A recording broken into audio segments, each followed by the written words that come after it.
ज्ञान ध्यान किछ कर्म ना जाना, नाहि न निर्मल करनी।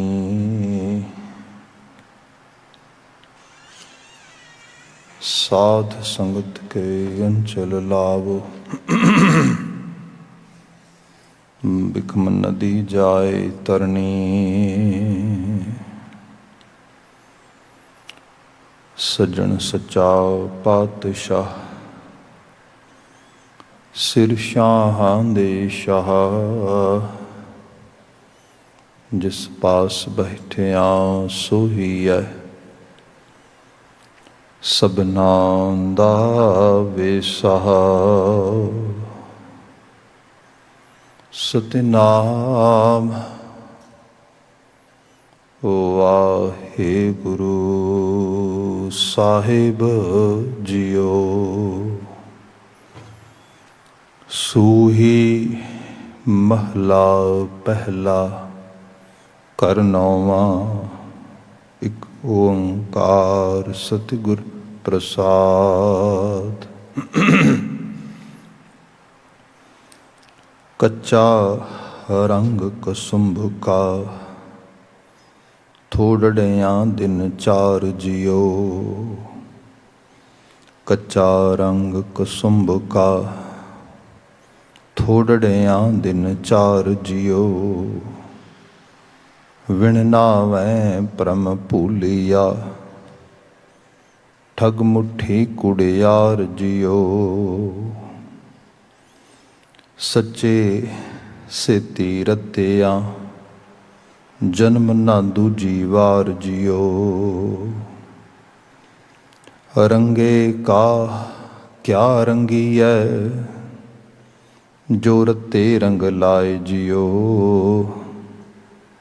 रंगण वाला सेवियै, सच्चे स्यों चित लाए जियो। रहा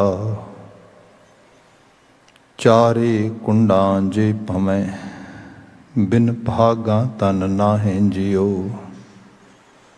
अवगण मुट्ठी जे फिरहें, बधिक थाएं ना पाहें जियो। गुर राखे से उबरे, शब्द रते मन माहें जियो। चिट्टे जिनके कपड़े, मैले चित कठोर जियो। तिन मुख नाम ना उपजै, दूजै व्यापे चोर जियो। मूल ना बूझें अपना, से पशुआ से ढोर जियो। नित नित खुशियाँ मन करे, नित नित मंगै सुख जियो। करता चित ना आवई, फिर लगहें दुख जियो। सुख दुख दाता मन वसै, तित तन कैसी भुख जियो। बाकी वाला तलबियै, सिर मारे जंदार जियो। लेखा मंगै देवना, पुछै कर विचार जियो। सच्चे की लिव उबरै, बख्शे बख्शन हार जियो। अन्न को कीजै मितड़ा, खाकर लय मर जाए जियो। बहुरंग देख पुल्हाया, पुल पुल आवे जाए जियो। नदर प्रभु ते छुटियै, नदरी मेल मिलाए जियो। गाफल ज्ञान विहूणियाँ, गुर बिन ज्ञान न पाल जियो। खिंचो ताण विगुछियै, बुरा भला दोए नाल जियो। बिन शब्दै भै रतिया, सब जो ही जम काल जियो। जिन कर कारण तारिया, सब सै दे आधार जियो। सो क्यों मनो विसारियै, सदा सदा दातार जियो। नानक नाम न विसरै, निधारा आधार जियो। सो क्यों मनो विसारियै, सदा सदा दातार जियो। नानक नाम न विसरै, निधारा आधार जियो। वाहिगुरु जी का खालसा, वाहिगुरु जी की फतेह। जुगो जुग अटल शब्द सतगुरु धन धन गुरु ग्रंथ साहिब जी। गुरु पातशाह जी की अजीम अपार बख्शिश। संध्या समय असी कुछ शरीर गुरु दरबार की सुध प्राप्त कर पाए हाँ। नाल ही दूर दराज घरां थावां ते गुरु शब्द नाल सांझ पा रहे दर्शक साहिबान जीओ, अजे हुणे हरिजस कीर्तन हो रहा से उसका समापन होया। अगले रा समा गुरु शब्द का है, गुरु शब्द व्याख्यान का। इस गोचरे सूही राग विच गुरु नानक साहब द्वारा उचरित किया गया अष्टपदियां का बचन असी विचार रहे हैं। शब्द आपने सरवण किया है। बीते कल तो पिछले रोज़ यदि तकरीर प्रारंभ की सी, क्योंकि शब्द लमेरा आ, इस करके पदा बा पदा बंद बा बंद असी विचार रहे हैं। दो पदे बीते कल असी विचारे से, अज 3 नंबर पदे तो विचार अगे तोरांगे। उस तो पहला एक सरसरी नज़र रहाओ दे बंद दे, जिहदे च मुख सुनेहा है, जिहदी फर्दर डिस्कशन बाकी दियां लाइनां ते पंक्तियां विच हो रही है। साहब गुरु नानक पातशाह जिक्र कर रहे सी, रंगे का क्या रंगी है, जो रत्ते रंग लाए जियो। बड़ी डिटेल डिस्कशन हुई वैसे, पर बात इतनी है, जो एक बारी कोई गहरा बड़ा डीप कमिटमेंट किसी खास स्कूल ऑफ थॉट के नाल, किसी खास विचारधारा के नाल बंदे दा हो जाए, तो फिर कोई होर रंग छेती करके कोई होर इन्फ्लुएंस उसनों किसी पासे नूं लीड नहीं कर सकता। इत्थे बात हो रही है जदों बंदा वाकई च एक इंसानी सुभाअ च आ जाए, जिन्हों तुसीं कह लो कि वो अपनी स्पिरिचुअल पाथ नूं फॉलो करन लग जाए, उन्होंने रंग लग जाए, उन्होंने प्रेम लग जाए मनुखी कदरां कीमतां दे नाल, स्पिरिचुअल जिहड़े वर्चूज़ ने, वैल्यूज़ ने, क्वालिटीफुल लाइफ आ उहदे नाल, उहदे सदका फिर जदों एक बार तुर पे उस पासे नूं, फिर उन्होंने कोई होर चीज़ किसी तरीके नाल डिस्ट्रैक्ट नहीं कर सकती। रंगे का क्या रंगी है, जिहड़ा ऑलरेडी किसी रंग च रंगिया गया, किसी विचारधारा नूं ते बड़ी सुपीरियर थॉट्स नूं फॉलो करन लग गया, उन्होंने कोई होर किवें डिस्ट्रैक्ट करेगा। रंगे का क्या रंगी है, जो रत्ते रंग लाए जियो। जिन्हों सच्ची सुच्ची विचारधारा जीवन यापन दे नाल प्रेम हो गया, इश्क हो गया है, रंगण वाला सेवी है, सच्चे स्यों लिवलाए जियो।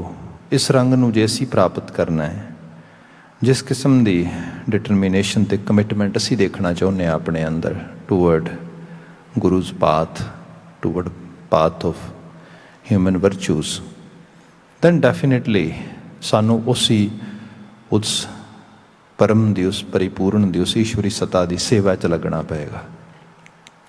तो सेवा के बाबत बीते कल भी थोड़ी बात हुई सी कि यही है गुरु साहब का हुक्म है, जिमें कि जो गुरु का सिक्ख्या वो बाणी पढ़े, उपदेशों नूं समझे, गुरमत इंस्टीट्यूशन दे नाल अपनी जिहड़ी सांझ आ उन्होंने परपक्ष करे, पक्खियां करे, तो जीवन पर्यंत इस एक्सरसाइज तुरिया रहे, तो डेफिनेटली ये प्रभाव सदका, ये सिट्टे सदका वो रंग चढ़ जाएगा जिस रंग की ये गल हो रही है।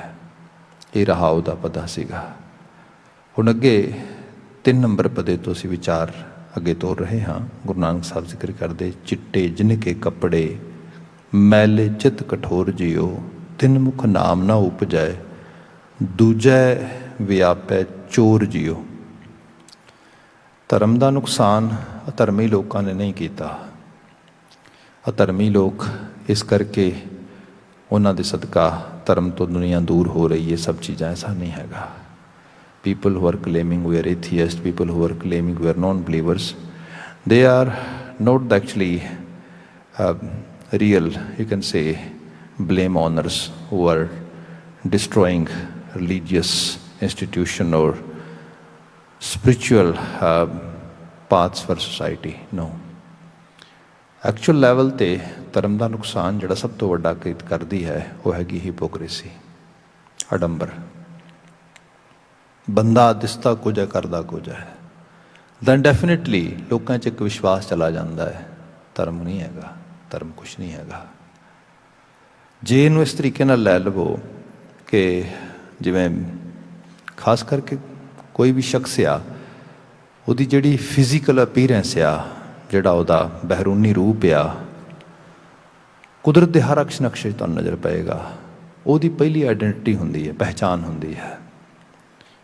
ਜਿਵੇਂ ਆਪ ਕਿਸੇ ਨੂੰ ਦੇਖਦੇ ਹੋ ਤਾਂ ਡੈਫੀਨੇਟਲੀ ਤੁਸੀਂ ਉਹਦਾ ਆਊਟਫਿਟ ਦੇਖਦੇ ਹੋ। ਹਾਲਾਂਕਿ ਸਾਡੇ ਮਨੁੱਖਾਂ ਦੀ ਦੁਨੀਆ 'ਚ ਇਹ ਕਿਹਾ ਜਾਂਦਾ ਹੈ ਕਿ ਯੂ ਕੈਨ ਨੋਟ ਜੱਜ ਏ ਬੁੱਕ ਬਾਏ ਦਾ ਕਵਰ। ਤੁਸੀਂ ਇੱਕ ਕਿਤਾਬ ਦੇ ਕਵਰ ਕਰਕੇ ਜਿਹੜਾ ਹੈਗਾ ਤੁਸੀਂ ਉਹਨੂੰ ਜੱਜ ਨਹੀਂ ਕਰ ਸਕਦੇ ਕਿ ਇਹ ਬੁੱਕ ਇਹੋ ਜਿਹੀ ਹੋਏਗੀ, ਜਿਹਨੇ ਦਾ ਤੁਸੀਂ ਕੁਰੇਦਦੇ ਨਹੀਂ। ਮਨੁੱਖਾਂ ਦੀ ਦੁਨੀਆ ਵਿੱਚ ਵੀ ਇਸ ਤਰ੍ਹਾਂ ਹੋਣਾ ਚਾਹੀਦਾ ਹੈ। ਪਰ ਇਹ ਸੱਚ ਆ, ਜਿਹੋ ਜਿਹਾ ਕਿਸੇ ਦਾ ਪਹਿਰਾਵਾ ਜਾਂ ਸ਼ਕਲ ਸੂਰਤ ਨਜ਼ਰ ਆਉਂਦੀ ਹੈ, ਅਸੀਂ ਉਸ ਕਿਸਮ ਦਾ ਉਹਦੇ ਕੋਲੋਂ ਕਿਰਦਾਰ ਦੀ ਤਵੱਕੋ ਕਰਦੇ ਹਾਂ, ਉਹੋ ਜਿਹਾ ਉਹਦਾ ਬਿਹੇਵੀਅਰ ਹੋਏਗਾ।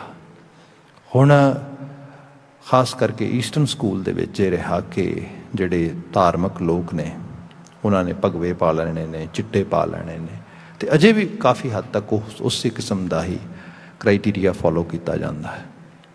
ਹੁਣ ਚਿੱਟਾ ਲਿਬਾਸ ਆ, ਧਾਰਮਿਕ ਲਿਬਾਸ ਆ, ਬੰਦਾ ਦੂਸਰਾ ਵੇਖਦਾ ਆ, ਕਹਿੰਦਾ ਧਰਮੀ ਬੰਦਾ ਆ। ਪਰ ਜਦੋਂ ਕਿਤੇ ਉਹਦੇ ਬਿਹੇਵੀਅਰ ਨੂੰ ਸਹੀ ਤਰੀਕੇ ਨਾਲ ਉਹਦਾ ਜਿਹੜਾ ਹੈਗਾ ਆ ਡੈਮੋਸਟ੍ਰੇਸ਼ਨ ਹੁੰਦੀ ਹੈ, ਉਹਦੀ ਇੰਟੈਂਸ਼ਨ ਦੇਖਦਾ ਆ, ਉਹਦਾ ਫਿਰ ਰਿਜ਼ਲਟ ਦੇਖਦਾ ਹੈ, ਫਿਰ ਬੰਦਾ ਕਹਿੰਦਾ ਹੈ ਦਿਸਦਾ ਕੁਝ ਸੀ, ਹੈ ਕੁਝ ਕੀ ਬਾਤ ਹੈ।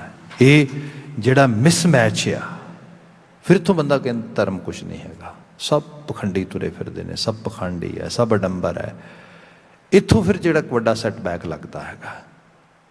ਗੁਰੂ ਬਾਬਾ ਜੀ ਨੇ ਜਿਹੜੀ ਬਾਤ ਕੀਤੀ ਇਹਦੇ 'ਚ, ਮਹਾਰਾਜ ਕਹਿੰਦੇ ਚਿੱਟੇ ਜਿਨਕੇ ਕੱਪੜੇ ਮੈਲੇ ਚਿੱਤ ਕਠੋਰ ਜਿਓ। ਬਗਲੇ ਦੀ ਮਿਸਾਲ ਦਿੱਤੀ ਹੈ। ਬਗਲਾ ਚਿੱਟੇ ਰੰਗ ਦਾ ਆ ਅਤੇ ਪਾਣੀ 'ਚ ਮੋਸਟਲੀ ਰਹਿੰਦਾ ਹੈ। ਪਾਣੀ ਦੇ ਸਥਾਨ ਤੇ ਧਾਰਮਿਕ ਸਥਾਨ ਤੀਰਥ ਵਗੈਰਾ ਵੀ ਖਵਾਉਂਦੇ ਨੇ, ਉੱਥੇ ਹੁਣ ਬਗਲਾ ਤੁਰਿਆ ਫਿਰਦਾ ਹੈ। ਅਤੇ ਜੇ ਕੋਈ ਬਗਲੇ ਨੂੰ ਵੈਸੇ ਦੇਖੇ, ਬਿਲਕੁਲ ਸ਼ਾਂਤ ਚਿੱਤਕ ਜਾਨਵਰ ਹੈ, ਬੜਾ ਮਤਲਬ ਜਿਹਨੂੰ ਕਿਹਾ ਜਾਏ ਕਿ ਸਟਿਲਨੈਸ ਦੀ ਇੰਤਹਾ ਆ ਬਗਲੇ ਦੇ ਵਿੱਚ। ਜੇ ਕਿਸੇ ਨੇ ਦੇਖਣਾ ਹੋਏ ਤਾਂ ਬਗਲੇ ਤੋਂ ਵਧੀਆ ਕੋਈ ਇੱਕ ਜਗ੍ਹਾ 'ਤੇ ਖੜਾ ਨਹੀਂ ਹੋ ਸਕਦਾ। ਮੋਸਟਲੀ ਇੱਕ ਲੱਤ 'ਤੇ ਖੜਾ ਰਹਿੰਦਾ, ਦੋਨਾਂ ਲੱਤਾਂ 'ਤੇ ਵੀ ਨਹੀਂ, ਇੱਕ ਲੱਤ 'ਤੇ ਖੜਾ ਹੋ ਕੇ ਦੂਸਰੀ ਲੱਤ ਉੱਪਰ ਚੱਕ ਲੈਂਦਾ, ਪਾਣੀ ਵਿੱਚ ਬਿਲਕੁਲ ਸਟੇਬਲ। ਉਹਦਾ ਰੀਜ਼ਨ ਇਹ ਹੈ ਕਿ ਉਹਨੇ ਬੜੇ ਜਿਹੜੇ ਚਲਾਕ ਜਾਨਵਰ ਨੇ, ਜਿਨ੍ਹਾਂ ਨੂੰ ਕੁਦਰਤ ਨੇ ਬੜੀ ਸੈਂਸ ਦਿੱਤੀ ਹੈ ਕਿ ਉਹਨਾਂ ਨੂੰ ਕੋਈ ਸ਼ਿਕਾਰ ਨਾ ਕਰ ਲਵੇ, ਉਹਨਾਂ ਸਾਰਿਆਂ ਨੂੰ ਐਜ਼ ਏ ਪ੍ਰੈਡੇਟਰ ਜਿਹੜਾ ਹੈਗਾ ਉਹਨਾਂ ਦਾ ਸ਼ਿਕਾਰ ਕਰਨਾ, ਉਹਨਾਂ ਨੂੰ ਹੰਟ ਕਰਨਾ। ਅਤੇ ਜੇ ਮਾੜਾ ਜਿਹਾ ਵੀ ਮੂਵ ਕੀਤਾ ਅਤੇ ਉਹ ਤਾਂ ਆਵਾਜ਼ ਜਾਣਗੇ ਵੀ ਕੋਈ ਪਰਿੰਦਾ ਆ ਰਿਹਾ। ਅਤੇ ਇੱਕ ਲੱਤ 'ਤੇ ਵੀ ਖੜਾ ਹੋਇਆ ਲਗਾਤਾਰ, ਇੰਝ ਲੱਗਦਾ ਜਿਵੇਂ ਕੋਈ ਪਾਣੀ ਦੇ 'ਚ ਕੋਈ ਸਿੱਧੀ ਜਸਟ ਇੱਕ ਤੀਲਾ, ਇੱਕ ਸਟਿਕ ਗੱਡੀ ਹੈ। ਜਿਵੇਂ ਕੋਈ ਮੱਛੀ, ਕੋਈ ਜਿਹੜਾ ਹੈਗਾ ਡੱਡੂ ਉਹਦੇ ਆਲੇ ਦੁਆਲੇ ਆਉਂਦਾ ਆ ਅਤੇ ਉਹ ਰਾਈਟ ਵੇ ਉਹਨੂੰ ਜਿਹੜਾ ਹੈਗਾ ਗ੍ਰੈਬ ਕਰ ਲੈਂਦਾ। ਫਿਰ ਇਹ ਵੀ ਦੇਖੋ, ਤੁਸੀਂ ਬਹੁਤ ਸਾਰੇ ਜਾਨਵਰਾਂ ਨੂੰ ਦੇਖਦੇ ਹੋ ਜਿਹੜੇ ਮਾਸ ਖਾਂਦੇ ਨੇ, ਮਾਸਾਹਾਰੀ ਨੇ, ਜਾਨਵਰਾਂ ਨੂੰ, ਦੂਜਿਆਂ ਨੂੰ ਜਾਨਵਰ ਦਾ ਸ਼ਿਕਾਰ ਕਰਦਾ ਹੈ। ਪਰ ਉਹ ਜਾਨਵਰ ਨੂੰ ਮਾਰ ਕੇ ਫਿਰ ਖਾਣਾ ਸ਼ੁਰੂ ਕਰਦੇ ਨੇ। ਮੋਸਟਲੀ ਪਹਿਲਾਂ ਉਹ ਪੂਰੀ ਤਰ੍ਹਾਂ ਉਹਨੂੰ ਕਿੱਲ ਕਰਦੇ ਨੇ, ਫਿਰ ਮਾਰਦੇ ਨੇ। ਬਗਲਾ ਇੱਕ ਐਸਾ ਜਾਨਵਰ ਆ, ਉਹ ਮੱਛੀ ਜਾਂ ਡੱਡੂ ਨੂੰ ਮਾਰਦਾ ਨਹੀਂ, ਪਹਿਲਾਂ ਜਿਉਂਦੇ ਨੂੰ ਨੋਚਣਾ ਸ਼ੁਰੂ ਕਰ ਦਿੰਦਾ। ਇੱਕ ਪਾਸੇ ਇਸ ਕਿਸਮ ਦਾ ਵਿਹਾਰ, ਇਸ ਕਿਸਮ ਦਾ ਉਹਦੇ 'ਚ ਜਿਹੜਾ ਹੈਗਾ इंप्रैशन जोड़ा लगता कि बिल्कुल इतनी स्टिलनैस, इतना सहज, इतना टका सब। दूजे पासे ਜਿਹੜਾ ਉਹਦਾ ਕਰਮ ਆ, ਕਰਤੂਤ ਆ, ਉਹ ਇਤਨੀ ਮਤਲਬ ਨਿਰਦਈ ਕਿ ਕਾਂਪ ਆ ਜਾਏ ਬੰਦੇ ਦੇ ਰੂਹ ਨੂੰ। ਇਹਦੀ ਮਿਸਾਲ ਗੁਰੂ ਬਾਬਾ ਜੀ ਬਾਣੀ 'ਚ ਅਕਸਰ ਦਿੰਦੇ ਨੇ। ਇੱਥੇ ਵੀ ਬਾਤ ਕੀਤੀ, ਚਿੱਟੇ ਜਿਨਕੇ ਕੱਪੜੇ ਮੈਲੇ ਚਿੱਤ ਕਠੋਰ, ਚਿੱਤ ਇੰਨਾ ਕਠੋਰ ਮੈਲਾ, ਬਿਲਕੁਲ ਉਸ ਤਰੀਕੇ ਨਾਲ। ਇਹ ਚੀਜ਼ ਦੇਖੀਏ ਤੇ ਧਾਰਮਿਕ ਤੌਰ 'ਤੇ ਬੰਦੇ ਦੇ ਅੰਦਰ ਜਿਹੜਾ ਸਭ ਤੋਂ ਪਹਿਲਾ ਗੁਣ ਆ, ਬਾਣੀ ਕਹਿੰਦੀ ਹੈ ਧਾਰਮਿਕ ਹੋਣ ਦੇ ਨਾਤੇ ਪ੍ਰਗਟ ਹੋਣਾ ਚਾਹੀਦਾ, ਉਹ ਹੈ ਕੰਪੈਸ਼ਨ, ਤਰਸ, ਉਹ ਹੈ ਦਇਆ ਦਾ ਭਾਵ। ਜੇ ਬੰਦੇ 'ਚ ਦਇਆ ਦਾ ਭਾਵ ਨਹੀਂ ਗਾ, ਜਿਵੇਂ ਗੁਰੂ ਸਾਹਿਬ ਬ੍ਰਾਹਮਣ ਨੂੰ ਜਿਸ ਵਕਤ ਉਹ ਪਾਂਦਾ ਹਰਦਾਸ ਜਨੇਊ ਦੀ ਗੱਲ ਕਰਦਾ 9 ਵਰ੍ਹੇ ਦੀ ਅਰਬਲਾਤ ਦੇ ਵਿੱਚ ਗੁਰੂ ਨਾਨਕ ਸਾਹਿਬ ਦੇ ਨਾਲ, ਕਿ ਤੁਸੀਂ ਜਨੇਊ ਪਾ ਲਓ, ਇਹਦੇ ਬਿਨਾਂ ਧਰਮੀ ਨਹੀਂ ਹੋਇਆ ਜਾ ਸਕਦਾ। ਸਾਡੇ ਵਿਰਾਸਤੀ ਧਰਮ ਵਿੱਚ ਇਹ ਪਾਉਣਾ ਜ਼ਰੂਰੀ ਹੈ, ਇਹਦੇ ਨਾਲ ਹੀ ਤੁਹਾਨੂੰ ਧਰਮੀ ਹੋਣ ਦਾ ਸਬੂਤ ਮਿਲੇਗਾ, ਤੁਸੀਂ ਧਰਮ ਵਾਲੇ ਰਾਹ 'ਤੇ ਤੁਰ ਸਕੋਗੇ। ਤੇ ਬਾਬਾ ਜੀ ਉਸ ਨੂੰ ਵੀ ਉਦੋਂ ਕਾਊਂਟਰ ਕਰਦੇ ਹੋਏ ਕਹਿੰਦੇ ਨੇ, ਓਏ ਪੰਡਤ ਤੋਂ ਪਾਂਦੇ ਆ ਕੀ ਕਰ ਰਹੇ ਹੈ, ਇਹ ਇਕੱਲੇ ਬਾਹਰ ਦੇ ਸੂਤਰ, ਬਾਹਰ ਦੇ ਧਾਗੇ ਥੋੜ੍ਹਾ ਧਰਮੀ ਬਣਾ ਦੇਣਗੇ।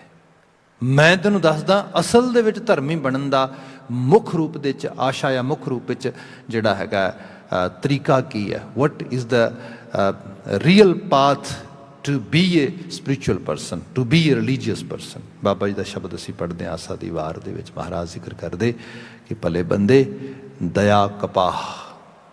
ਕਪਾਹ ਉਹ ਨਹੀਂ ਜਿਹੜੀ ਖੇਤ ਵਿੱਚ ਕਿਸੇ ਇੱਕ ਪਲਾਂਟ ਨੂੰ ਲੱਗੀ ਤਾਂ ਉਹਦੇ ਕੋਲ ਤੁਸੀਂ ਤੋੜ ਕੇ ਲੈ ਆਏ ਹੋ ਅਤੇ ਫਿਰ ਤੁਸੀਂ ਕਿਹਾ ਕਿ ਇਹਦਾ ਸੂਤ ਵੱਟ ਕੇ ਅਸੀਂ ਧਰਮੀ ਬਣ ਜਾਵਾਂਗੇ। ਦਇਆ ਕਪਾਹ, ਦਇਆ ਦੀ ਕਪਾਹ ਹੋਏ, ਤਰਸ, ਇਹ ਅਸੈਂਸ਼ੀਅਲ ਪਾਰਟ ਆ ਮਨੁੱਖ ਵਾਸਤੇ। ਅਤੇ ਇਕੱਲਾ ਇੱਥੇ ਹੀ ਨਹੀਂ, ਤੁਸੀਂ ਹੋਰ ਰੂਪ 'ਚ ਆ ਜਾਓ।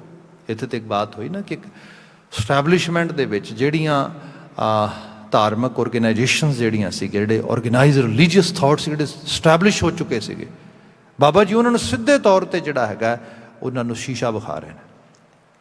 ਤੁਸੀਂ ਮੋਮਨ ਧਾਰਾ ਇਸਲਾਮਿਕ ਸਕੂਲ ਆਫ ਥਾਟ ਵਿੱਚ ਲਾ ਜਾਓ।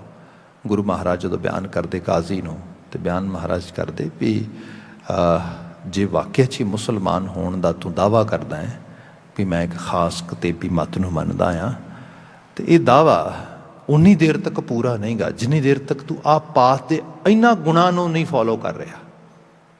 ਉਹਦੇ 'ਚ ਮਹਾਰਾਜ ਨੇ ਬਿਆਨ ਕੀਤਾ, ਮੁਸਲਮਾਨ ਕਹਾਵਣ ਮੁਸ਼ਕਿਲ ਜਾਂ ਹੋਏ ਤਾਂ ਮੁਸਲਮਾਨ ਕਹਾਵੈ। ਕਹਾ ਮੁਸਲਮਾਨ ਕਿੱਡਾ ਮੁਸ਼ਕਿਲ ਪਾਥ ਹੈ, ਮੈਂ ਦੱਸਦਾ ਤੈਨੂੰ। ਇਹ 'ਚ ਮੁਸਲਮਾਨ ਮੋਮ ਦਿਲ ਹੋਵੇ, ਜੇ ਤੇਰੇ ਦਿਲ ਜਿਹੜਾ ਆ ਪੱਥਰ ਨਾ ਹੋਏ, ਮੋਮ ਹੋਏ ਬਿਲਕੁਲ। ਹੁਣ ਮੋਮ ਦਿਲ ਕੀ ਹੈ, ਮਾੜਾ ਜਿਹਾ ਸੇਕ ਲੱਗਿਆ ਨਹੀਂ ਤੇ ਉਸੇ ਵਕਤ ਮੋਮ ਪਿਘਲੀ ਨਹੀਂ। ਇਹ ਜਿਹੜਾ ਰੂਪ ਆ ਸਾਡੇ ਘਰ ਦੇ 'ਚ ਸੂਫੀ ਫਕੀਰ ਬਾਣੀ ਦੇ 'ਚ ਬੈਠੇ ਨੇ, ਜਿਹੜੀ ਬਾਣੀ ਗੁਰੂ ਦਾ ਦਰਜਾ ਰੱਖਦੀ ਹੈ, ਭਗਤ ਫਰੀਦ ਜੀ। ਪੜ੍ਹ ਕੇ ਦੇਖੋ ਬਚਨ ਤੁਸੀਂ। ਮਤਲਬ ਇਹ ਕਿ ਸ਼ਾਇਦ ਹੀ ਕਿਤੇ ਇਸ ਕਿਸਮ ਦਾ ਸੰਦੇਸ਼ ਤੁਹਾਨੂੰ ਪੂਰੀ ਦੁਨੀਆ ਦੇ ਹੋਰ ਲਿਟਰੇਚਰ 'ਚ ਕਿਤੇ ਮਿਲੇ, ਕਤੇਬੀ ਮੱਤ ਨਾਲ ਸੰਬੰਧਿਤ। ਬਚਨ ਆਇਆ, ਭਗਤ ਫਰੀਦ ਜੀ ਨੇ ਜ਼ਿਕਰ ਕੀਤਾ, ਕਹਿੰਦੇ ਉਹ ਬੰਦੇ ਕਿਸੇ ਨੂੰ ਬਹਿਰੂਨੀ ਤੌਰ 'ਤੇ ਨੁਕਸਾਨ ਕਰਨਾ ਉਹ ਤਾਂ ਬੜੀ ਦੂਰ ਦੀ ਗੱਲ ਆ। ਚਾਹੀਦਾ ਤਾਂ ਇਹ ਹੈ ਹਿਊਮਨ ਬਿਹੇਵੀਅਰ ਕਿਤਨਾ ਪਿਓਰ ਅਤੇ ਕਿਤਨਾ ਜਿਹੜਾ ਹੈਗਾ ਆਲਾ ਹੋਣਾ ਚਾਹੀਦਾ ਹੈਗਾ। ਕਹਿੰਦੇ ਇੱਕ ਫਿੱਕਾ ਨਾ ਗੱਲ ਆਏ ਸਭਨਾ ਮੈਂ ਸੱਚਾ ਧਣੀ। ਕਿਸੇ ਦਾ ਬਾਹਰੋਂ ਨੁਕਸਾਨ ਕਰਨਾ ਤੇ ਦੂਰ ਦੀ ਗੱਲ ਰਹੀ, ਕਿਸੇ ਨੂੰ ਇੱਕ ਫਿੱਕਾ ਬੋਲ ਵੀ, ਕਿਸੇ ਨੂੰ ਇੱਕ ਫਿੱਕੀ ਗੱਲ ਵੀ ਨਹੀਂ ਆਖਣੀ ਚਾਹੀਦੀ, ਕਿਸੇ ਦੀ ਦਿਲ ਖਰਾਸ਼ੀ ਵੀ ਨਹੀਂ ਕਰਨੀ ਚਾਹੀਦੀ। ਕਾਹਦੇ ਲਈ ਕਿਸੇ ਦਾ ਦਿਲ ਤੋੜਨਾ ਆ? ਇੱਥੋਂ ਹੀ ਅਸਲ 'ਚ ਪਾਪ ਸ਼ੁਰੂ ਹੋ ਜਾਂਦਾ। ਬੰਦਾ ਇਸ ਕਿਸਮ ਇਤਨਾ ਅਵੇਅਰ ਹੋਏ, ਮੇਰੇ ਹੱਥਾਂ ਪੈਰਾਂ ਨਾਲ ਤਾਂ ਕੀ ਨੁਕਸਾਨ ਹੋਣਾ ਕਿਸੇ ਦਾ, ਮੇਰੀ ਗੱਲ ਨਾਲ ਵੀ ਨੁਕਸਾਨ ਨਾ ਹੋ ਜਾਏ ਕਿਸੇ ਦਾ। ਮਤਲਬ ਮੈਂ ਇਸ ਲੈਵਲ 'ਤੇ, ਇਹ ਹੈ ਇਸ ਅਵੇਅਰਨੈਸ ਵਿੱਚ ਬੰਦਾ ਜੀਏ, ਇਹ ਹੈ ਇਸ ਲੈਵਲ 'ਤੇ ਬੰਦੇ 'ਚ ਕੰਪੈਸ਼ਨ ਨੂੰ ਐਕਸਰਸਾਈਜ਼ ਕਰਨ ਦੀ, ਪ੍ਰੈਕਟਿਸ ਕਰਨ ਦੀ ਜਾਚ ਆ ਜਾਏ। ਇਹ ਹੈ ਧਰਮੀ ਬੰਦਾ। ਬਾਕੀ ਸਭ ਚੀਜ਼ਾਂ ਜਿਹੜੀਆਂ ਨੇ ਐਜ਼ ਏ, ਜਿਹਨੂੰ ਕਹਿ ਲਓ ਕਿ ਜਦੋਂ ਤੁਸੀਂ ਕਿਸੇ ਪਾਥ 'ਤੇ ਉਸ ਪਾਥ ਨੂੰ ਐਜ਼ ਏ ਡਿਸਾਈਪਲ ਦੇ ਤੌਰ 'ਤੇ, ਐਜ਼ ਏ ਫੋਲੋਵਰ ਦੇ ਤੌਰ 'ਤੇ ਫੋਲੋ ਕਰਦੇ ਹੋ, ਅਤੇ ਫਿਰ ਤੁਸੀਂ ਆਪਣੇ ਆਪ ਸਾਰੇ ਲੋਕਾਂ ਦੇ ਸਾਹਮਣੇ ਅਨਾਊਂਸਮੈਂਟ ਕਰ ਦਿੰਦੇ ਹੋ। ਜਿਵੇਂ ਮੇਰਾ ਸਰੂਪ ਆ, ਮੈਂ ਦਸਤਾਰ ਬੰਨੀ ਹੈ, ਕੇਸ ਨੇ ਮੇਰੇ, ਮੈਂ 5 ਕਕਾਰੀ ਰਹਿਣੀ ਰਹਿਤ ਪਾਈ ਹੈ, ਇਹ ਮੇਰੀ ਅਨਾਊਂਸਮੈਂਟ ਆ। ਕੋਈ ਮੇਰੇ ਵੱਲ ਵੇਖੇ ਤਾਂ ਮੈਂ ਉਹਨੂੰ ਦੱਸ ਰਿਹਾ ਵਾਂ कि मैं ਗੁਰੂ ਗੋਬਿੰਦ ਸਿੰਘ ਸਾਹਿਬ, ਗੁਰੂ ਨਾਨਕ ਸਾਹਿਬ ਦੇ ਰਾਹ ਦਾ ਫੋਲੋਵਰ ਹੈਗਾ ਹਾਂ। ਇਹ ਮੇਰੇ ਵੱਲੋਂ ਇੱਕ ਇਸ ਕਿਸਮ ਦੇ ਨਾਲ ਡੈਮੋਸਟ੍ਰੇਸ਼ਨ ਹੋ ਰਹੀ, ਆਹ ਚੀਜ਼ ਹੋ ਰਹੀ ਹੈ। ਪਰ ਇਸ ਸਾਰੇ ਦਾ ਅਹਿਸਾਸ ਮੈਨੂੰ ਵੀ ਰਹੇ ਕਿ ਮੇਰਾ ਪਾਥ ਕੀ ਹੈ, ਮੇਰਾ ਰਾਹ ਕੀ ਹੈ। ਇਹ ਜਿਹੜੀ ਸੈਲਫ ਕਮਿਟਮੈਂਟ ਵਾਸਤੇ ਬੜਾ ਜ਼ਰੂਰੀ ਹੈ, ਤੇ ਨਾਲ ਦੀ ਨਾਲ ਇਹ ਵੀ ਦਰਸਾਉਣ ਵਾਸਤੇ ਕਿ ਆਲੇ ਦੁਆਲੇ ਨੂੰ ਪਤਾ ਲੱਗੇ। ਤੇ ਇਹਦਾ ਮਤਲਬ ਇਹ ਵੀ ਹੁੰਦਾ ਹੈ, ਜਿਵੇਂ ਸਪੋਜ਼ ਕਰੋ ਮੈਂ ਇਹਨੂੰ ਹੋਰ ਸਰਲ ਪਰ ਕਰ ਦਿੰਦਾ ਵਾਂ। ਹਾਲਾਂਕਿ ਕਈ ਵਾਰੀ ਬੜੀ ਛੋਟੇ ਲੈਵਲ 'ਤੇ ਅਸੀਂ ਚੀਜ਼ਾਂ ਨੂੰ ਇਵੈਲੂਏਟ ਕਰਨ ਲੱਗ ਜਾਂਦੇ ਹਾਂ। ਜਿਵੇਂ ਸਪੋਜ਼ ਘਰ ਦੇ ਵਿੱਚ ਕੁਝ ਸ਼ਖਸ ਐਸੇ ਨੇ ਜਿਹੜੇ ਪਾਠ ਕਰਦੇ ਨੇ, ਜਿਹੜੇ ਬਾਣੇ ਦੇ ਤਾਰਨੀ ਨੇ, ਉਹਦਾ ਪ੍ਰਭਾਵ ਅਸੀਂ ਕਹਿੰਦੇ ਹਾਂ ਬੱਚਿਆਂ 'ਤੇ ਪੈਂਦਾ, ਲਿਟਰਲੀ ਤੌਰ 'ਤੇ ਪੈਂਦਾ। ਸਾਇੰਟੀਫਿਕ ਡਾਟਾ ਵੀ ਸਾਡੇ ਕੋਲ ਮੌਜੂਦ ਆ। ਪਰ ਇਹਦੀਆਂ ਸਟੇਜਸ ਹੁੰਦੀਆਂ ਨੇ, ਫੇਸਿਸ ਹੁੰਦੇ ਨੇ। ਇੱਕ ਐਸਾ ਫੇਸ ਹੈ ਜਿਹਦੇ 'ਚ ਬੰਦੇ ਦਾ ਬਹੁਤ ਮੈਚਿਓਰ, ਜਿਹੜੀ ਇਮੈਚਿਓਰ ਏਜ ਹੁੰਦੀ ਹੈ, ਉਹਦੇ 'ਚ ਡਿਸਿਪਲਿਨ ਨਹੀਂ ਬੰਦਾ ਚੰਗਾ ਸਮਝਦਾ। ਅਤੇ ਜਿਹੜੀ ਫੈਮਿਲੀ ਕਿਸੇ ਸਪਿਰਿਚੁਅਲ ਵੈਲਿਊਜ਼ ਨੂੰ ਪੂਰੀ ਤਰ੍ਹਾਂ ਡੈਡੀਕੇਟਿਡ ਹੈਗੀ ਹੈ, ਉਹ ਡੈਫੀਨੇਟਲੀ ਕੋਈ ਡਿਸਿਪਲਿਨ 'ਤੇ ਫੋਲੋ ਕਰੇਗੀ। ਉੱਥੇ ਕਈ ਵਾਰੀ ਬਿਟਰਨੈਸ ਵੀ ਹੁੰਦੀ ਹੈ, ਉੱਥੇ ਲੱਗਦਾ ਵੀ ਹੈ ਵੀ ਇਹ ਮਤਲਬ ਸਾਡੀ ਫੈਮਿਲੀ ਤਾਂ ਬੜੀ ਮਾੜੀ ਹੈ ਸਾਡੇ ਇਸ ਕਿਸਮ ਦੇ ਨਾਲ। ਹਾਂ, ਉਹਨੂੰ ਅਵੈਲੂਏਟ ਕਰਦਾ ਬੰਦਾ ਜਦੋਂ ਰੈਸ਼ਨਲ ਮਾਈਂਡ ਡਿਵੈਲਪ ਹੋ ਜਾਂਦਾ, ਜਦੋਂ ਗ੍ਰੇ ਪਾਰਟ ਬ੍ਰੇਨ 'ਚ ਆ ਜਾਂਦਾ ਹੈਗਾ, ਫਿਰ ਉਸ ਜਾ ਕੇ ਪਤਾ ਲੱਗਦਾ ਵੀ ਹਾਂ। ਪਰ ਉਹਦੇ 'ਚ ਇਹ ਹੈ ਕਿ ਜੇ ਉਨੀ ਦੇਰ ਤੱਕ ਹਿਪੋਕ੍ਰੇਸੀ ਦੇਖ ਲਈ ਉਹਨਾਂ ਨੇ, ਦੈਨ ਕੰਮ ਡਨ ਆ। ਇਸ ਤੋਂ ਬਚਣਾ ਬਹੁਤ ਜ਼ਰੂਰੀ ਹੈ। ਬੰਦਾ ਕਹਿ ਕੁਝ ਰਿਹਾ, ਕਰ ਕੁਝ ਰਿਹਾ ਹੈ, ਬਾਹਰ ਕੁਝ ਹੈ, ਅੰਦਰ ਕੁਝ ਹੈ ਨਾ। Those things actually they are the real killers. ਇਹਦੇ 'ਤੇ ਕੰਮ ਕਰਨਾ ਬੜਾ ਜ਼ਰੂਰੀ ਹੈ। ਐਸਾ ਨਾ ਹੋ ਜਾਏ ਚਿੱਟੇ ਜਿਨ ਕੇ ਕੱਪੜੇ ਮੈਲੇ ਚਿੱਤ ਕਠੋਰ ਜੀਓ। ਬਾਹਰੋਂ ਕੁਝ ਹੋਰ ਦਿਸ ਰਿਹਾ, ਅੰਦਰ ਚਿੱਤ ਕਠੋਰਤਾ ਨਾਲ ਭਰਿਆ ਹੋਇਆ। ਦਇਆ ਆ, ਧਰਮ ਆ, ਜਿਹੜੀ ਹਿੰਮਤ, ਕਰਜ ਦੀ ਗੱਲ ਕਰਦੇ ਹਾਂ ਅਸੀਂ, ਜਿਹੜੇ ਪੰਜਾਂ ਪਿਆਰਿਆਂ ਦੇ ਨਾਂ ਨੇ, ਅਸਲ 'ਚ ਉਹ ਗੁਣ ਨੇ। ਗੁਰੂ ਬਾਬਾ ਜੀ ਨੇ ਉਹਦੀ ਬਾਤ ਕੀਤੀ। ਮੈਂ ਬਾਤ ਕਰ ਰਿਹਾ ਸੀ ਪੰਡਤ ਦੀ, ਫਿਰ ਮੋਮਨ ਦੀ। ਅਤੇ ਸਾਡੇ ਘਰ 'ਚ ਆ ਜਾਈਏ, ਸਾਡੇ ਘਰ ਦੇ ਵਿੱਚ ਵੀ ਜੇ ਤੁਸੀਂ ਦੇਖੋ ਤਾਂ ਪੰਜਾਂ ਪਿਆਰਿਆਂ ਦੀ ਬਾਤ ਕੀਤੀ। ਮੈਂ ਖੰਡੇ ਬਾਟੇ ਦੀ ਪਹੁਲ ਲੈਂਦੇ ਹਾਂ। ਪੰਜ ਹੀ ਰਿਪਰੈਜ਼ੈਂਟ ਕਰਦੇ ਨੇ ਗੁਰੂ ਸੰਸਥਾ ਨੂੰ। ਅਤੇ ਜੇ ਪੰਜਾਂ ਦੀ ਰਿਪਰੈਜ਼ੈਂਟੇਸ਼ਨ ਨੂੰ ਦੇਖੀਏ ਤਾਂ ਪੰਜਾਂ ਨੂੰ ਉਹਨਾਂ ਬਿਲਵਡ ਵੰਸ ਨੂੰ ਫੋਲੋ ਕਰ ਰਹੇ ਨੇ ਜਿਨ੍ਹਾਂ ਨੂੰ ਗੁਰੂ ਸਾਹਿਬ ਨੇ ਆਪ ਸਥਾਪਿਤ ਕੀਤਾ ਸੀਗਾ। ਪਹਿਲੇ ਦਾ ਨਾਂ ਹੀ ਦਇਆ ਸਿੰਘ ਸੀ, ਦਇਆ। ਸਾਡੇ ਘਰ 'ਤੇ ਬਾਤ ਕੀਤੀ ਕਿ ਚੇਤੇ ਰੱਖੀ, ਜੇ ਤੂੰ ਧਰਮ ਦੇ ਰਾਹ 'ਤੇ ਚੱਲਣਾ ਹੈ, ਜਪਜੀ ਸਾਹਿਬ ਰੋਜ਼ ਪੜ੍ਹਦੇ ਆ, ਮਹਾਰਾਜ ਬਿਆਨ ਕਰਦੇ, ਧੌਲ ਧਰਮ ਦਇਆ ਕਾ ਪੂਤ। ਧਰਮ ਪੈਦਾ ਹੋ ਜਾਂਦਾ ਹੈ, ਪਰ ਧਰਮ ਪੈਦਾ ਜਿਸ ਮਾਂ ਦੀ ਕੁੱਖ ਤੋਂ ਹੋਣਾ, ਉਸ ਮਾਂ ਦਾ ਨਾਂ ਦਇਆ ਆ। ਜਿੱਥੇ ਮਾਂ ਦੇ ਪੈਰ ਨਹੀਂ ਪਏ, ਉੱਥੇ ਆਉਣ ਵਾਲੀ ਜਨਰੇਸ਼ਨ ਕਿਵੇਂ ਪੁੰਗਰ ਸਕਦੀ ਹੈ? ਸੋ ਇਸ ਕਰਕੇ ਇਹ ਬੇਸ ਹੈ, ਬੇਸਿਕ ਚੀਜ਼ ਆ। ਇਹੋ ਜਿਹੇ ਗੁਣ ਬੰਦਾ ਜੀਵਨ ਵਿੱਚ ਧਾਰਨ ਕਰੇ। ਧਰਮੀ ਬੰਦਾ ਮੈਲੇ ਚਿੱਤ ਕਠੋਰ, ਮੈਲਾ ਨਾ ਹੋਏ, ਚਿੱਤ ਕਠੋਰੀ ਨਾ ਹੋਏ। ਜੇ ਉਹਦੇ ਚਾਹ ਚੀਜ਼ਾਂ ਨਹੀਂ ਗਈਆਂ, ਜਿਹਨੂੰ ਗੁਰੂ ਅਰਜਨ ਸਾਹਿਬ ਨੇ ਬਿਆਨ ਕੀਤਾ ਸੀ, ਸੁਖਮਨੀ ਸਾਹਿਬ ਵਿੱਚ ਪੜ੍ਹਦੇ ਹਾਂ, ਮਹਾਰਾਜ ਕਹਿੰਦੇ ਅਨਕ ਯਤਨ ਕਰ ਆਤਮ ਨਹੀਂ ਦਰਵੈ। ਬੜੇ ਯਤਨ ਕਰਦਾ ਬੰਦਾ ਧਰਮੀ ਹੋਣ ਦੇ, ਧਾਰਮਿਕ ਤੌਰ 'ਤੇ ਕਰਮਕਾਂਡ, ਬਹੁਤ ਸਾਰੀਆਂ ਚੀਜ਼ਾਂ ਹੁੰਦੀਆਂ ਨੇ, ਪਰ ਆਤਮ ਨਹੀਂ ਦਰਵੈ, ਅੰਦਰਲਾ ਦਰਵਦਾ ਹੀ ਨਹੀਂ। ਉਹਦੇ 'ਚ ਜਿਹੜਾ ਕਿਸੇ ਦਾ ਦਰਦ ਵੇਖ ਕੇ ਦਰਦ ਹੀ ਨਹੀਂ ਮਹਿਸੂਸ ਹੁੰਦਾ, ਕਾਹਦਾ ਧਰਮੀ ਬੰਦਾ ਹੈ? ਸਭ ਕਹਿੰਦੇ ਬਾਕੀ ਜੋ ਮਰਜ਼ੀ ਹੋ ਜਾਏ, ਉਹਦੇ ਲਈ ਦਰਗਾਹ ਦਾ ਦਰਵਾਜ਼ਾ ਨਹੀਂ ਖੋਲ੍ਹਣਾ। ਚੇਤੇ ਰੱਖੀ, ਅਨਕ ਯਤਨ ਕਰ ਆਤਮ ਨਹੀਂ ਦਰਵੈ, ਹਰ ਦਰਗਹਿ ਕੋ ਕੈਸੇ ਗਵੈ। ਦਰਗਾਹ ਤੇ ਉਸ ਪੁਲ ਦੇ ਉਸ ਗੇਟ ਵੇ ਜਿਹੜਾ ਹੈਗਾ ਉਹ ਸੈਲਵੇਸ਼ਨ ਵਾਲਾ, ਉਹ ਨਾ ਉਹਦੇ ਲਈ ਖੁੱਲ੍ਹੇਗਾ। ਗੁਰੂ ਬਾਬਾ ਜੀ ਨੇ ਬਿਆਨ ਕੀਤਾ ਇਸ ਚੀਜ਼ ਤੋਂ ਬਚਣਾ ਆ। ਚਿੱਟੇ ਜਿਨ ਕੇ ਕੱਪੜੇ ਮੈਲੇ ਚਿੱਤ ਕਠੋਰ ਜਿਉ, ਤਿੰਨ ਮੁਖ ਨਾਮ ਨਾ ਉਪਜੈ। ਉਹਨਾਂ ਦੇ ਮੂੰਹ ਤੋਂ ਨਾਮ ਨਹੀਂ ਉਪਜਦਾ। ਨਾਮ ਉਪਜਣਾ, ਹਕੀਕਤ ਇਹ ਹੈ, ਅਸੀਂ ਜੋ ਕੁਝ ਵੀ ਕਹਿੰਦੇ ਹਾਂ, ਬੋਲਦੇ ਹਾਂ, ਦੱਸਦੇ ਹਾਂ, ਇਹਦਾ ਅਸਰ ਹੁੰਦਾ ਹੈ। ਇਹ ਲਾਜ਼ਮੀ ਹੈ। ਪਰ ਇਹਦਾ ਅਸਰ ਉਦੋਂ ਹੀ ਹੈ ਜਦੋਂ ਮੁੱਖ ਅਤੇ ਮਨ ਇੱਕ ਹੈ। ਅਸੀਂ ਭਗਤ ਫਰੀਦ ਜੀ ਦੇ ਬਚਨ ਫਿਰ ਪੜ੍ਹ ਲੈਂਦੇ ਹਾਂ। ਉਹਨਾਂ ਜ਼ਿਕਰ ਕੀਤਾ ਸੀਗਾ ਕਿ ਬੰਦੇ ਦਿਲੋਂ ਮੁਹੱਬਤ ਜਿਨ ਸੇਈ ਸੱਚਿਆ, ਜਿਨ ਮਨ ਹੋਰ ਮੁੱਖ ਹੋਰ ਸੇ ਕੰਡ ਹੈ ਕੱਚਿਆ। ਰੰਗ ਚੜ੍ਹਨਾ ਨਾ, ਕੱਚਾ ਰੰਗ ਤੇ ਕਿਸੇ ਕੰਮ ਦਾ ਨਹੀਂਗਾ, ਪੱਕਾ ਰੰਗ। ਕਿਆ? ਜਿਨ੍ਹਾਂ ਦੇ ਮਨ ਵਿੱਚ ਹੋਰ ਹੈ, ਮੁੱਖ ਵਿੱਚ ਹੋਰ ਹੈ, ਅੰਦਰ ਕੁਝ ਹੋਰ ਚੱਲ ਰਿਹਾ, ਜਿਹਨੂੰ ਅਸੀਂ ਡੂਅਲ ਫੇਸ ਕਹਿ ਦਿੰਦੇ ਹਾਂ। ਅੱਜ ਦੀ ਦੁਨੀਆ ਦੇ ਵਿੱਚ ਸਾਈਕੋਲੋਜੀ 'ਚ ਕਿਹਾ ਜਾਂਦਾ ਹੈ ਕਿ ਬੰਦੇ ਦਾ ਸਭ ਤੋਂ ਵੱਡੀ ਜਿਹੜੀ ਪਰਸਨੈਲਿਟੀ ਡਿਸਆਰਡਰ ਹੈਗਾ, ਉਹ ਹੈ ਡੂਅਲ ਪਰਸਨੈਲਿਟੀ। ਬੰਦਾ ਘਰ ਕੁਝ ਹੋਰ ਹੈ, ਬਾਹਰ ਕੁਝ ਹੋਰ ਹੈ, ਕੰਮ 'ਤੇ ਕੁਝ ਹੋਰ ਹੈ, ਦੋਸਤ ਨਾਲ ਕੁਝ ਹੋਰ ਹੈ, ਆਲੇ, ਮਤਲਬ ਦੇਰ ਆਰ ਸੋ ਮੈਨੀ ਥਿੰਗਸ। ਇਹ ਸਾਰਿਆਂ ਨੂੰ ਇੱਕ ਜਗ੍ਹਾ ਤੇ ਅਲਾਈਨ ਕਰਨਾ ਹੈਗਾ। ਇੱਥੋਂ ਹੀ ਫਿਰ ਬੰਦਾ ਕਈ ਵਾਰੀ ਕੋਲੈਪਸ ਵੀ ਕਰ ਜਾਂਦਾ ਹੈਗਾ। ਜੇ ਅਸੀਂ ਡੀਪ ਲੈਵਲ ਤੇ ਦੇਖਦੇ ਹਾਂ ਨਾ, ਤਾਂ ਮੈਂਟਲ ਹੈਲਥ ਖਰਾਬ ਹੁੰਦੀ ਲੋਕਾਂ ਦੀ, ਤੇ ਲੋਕਾਂ ਨੂੰ ਫਿਰ ਕਈ ਤਰ੍ਹਾਂ ਦੇ ਇਸ਼ੂਜ਼ ਆਉਣੇ ਸ਼ੁਰੂ ਹੋ ਜਾਂਦੇ ਨੇ, ਜਿਹਦੇ 'ਚ ਡਿਫਰੈਂਟ ਕਿਸਮ ਦੇ ਫੋਬੀਆਜ਼ ਵੀ ਹੁੰਦੇ ਨੇ, ਕੁਝ ਵਕਤ ਪਾ ਕੇ ਉਹ ਐਨਗਜ਼ਾਇਟੀ 'ਚ ਕਨਵਰਟ ਹੁੰਦੇ ਨੇ, ਫਿਰ ਹੌਲੀ ਤੁਸੀਂ ਹੋਰ ਡਿਫਰੈਂਟ ਵੇਗ ਵੇਖਦੇ ਹੋ ਉਹਦੇ। ਇਹਨਾਂ ਸਾਰਿਆਂ ਦੇ ਪਿੱਛੇ ਕੋਈ ਰੀਜ਼ਨ ਇਹੋ ਜਿਹਾ ਆ ਰਿਹਾ ਹੁੰਦਾ ਹੈ। ਸਾਹਿਬ ਪਾਤਸ਼ਾਹ ਨੇ ਬਿਆਨ ਕੀਤਾ, ਤੇਰੇ ਕਹੇ ਬੋਲ ਦਾ ਵੀ ਅਸਰ ਹੋਏਗਾ, ਤੇਰੇ ਮੂੰਹ ਤੋਂ ਨਾਮ ਦੀ, ਤੇਰਾ ਬਚਨ ਵੀ ਨਾਮ ਦੇ ਨਾਲ ਬਿਲਕੁਲ ਜਿਹੜਾ ਉਸ ਕਿਸਮ ਦੇ ਨਾਲ ਉਹਦੀ ਰਿਫਲੈਕਸ਼ਨ ਹੋ ਸਕਦੀ ਹੈ। ਪਰ ਜੇ ਤੇਰੇ ਜੀਵਨ ਦੇ ਵਿੱਚ ਬਿਲਕੁਲ ਇਕਸਾਰਤਾ ਹੈਗੀ ਹੈ, ਪਰ ਜੇ ਨਹੀਂ, ਬਿਨਾਂ ਸ਼ੱਕ ਤੂੰ ਧਰਮੀ ਅਖਵਾਉਣ ਵਾਸਤੇ ਤੁਰਿਆ ਹੈਗਾ। ਤਿੰਨ ਮੁਖ ਨਾਮ ਨਾ ਉਪਜੈ, ਦੂਜਾ ਵਿਆਪੈ ਚੋਰ ਜੀਓ, ਦੂਜਾ ਵਿਆਪੈ ਚੋਰ ਜੀਓ। ਦੁਵੈਤ ਭਾਵ ਦੇ ਵਿੱਚ ਬੰਦੇ ਨੂੰ ਆਪਣਾ ਮਨ ਹੀ ਉਹਦੇ ਨਾਲ ਠੱਗੀ ਕਰੀ ਜਾਂਦਾ, ਅੰਦਰ ਹੀ ਚੋਰ ਬੈਠਾ ਆ, ਉਹੀ ਉਹਨੂੰ ਲੁੱਟੀ ਜਾ ਰਿਹਾ, ਉਹੀ ਖਾਈ ਜਾ ਰਿਹਾ ਹੈਗਾ। ਬਸ ਆਹ ਚੀਜ਼ ਜਿਹੜੀ ਇਹੀ ਮਾਰੀ ਜਾ ਰਹੀ ਹੈ।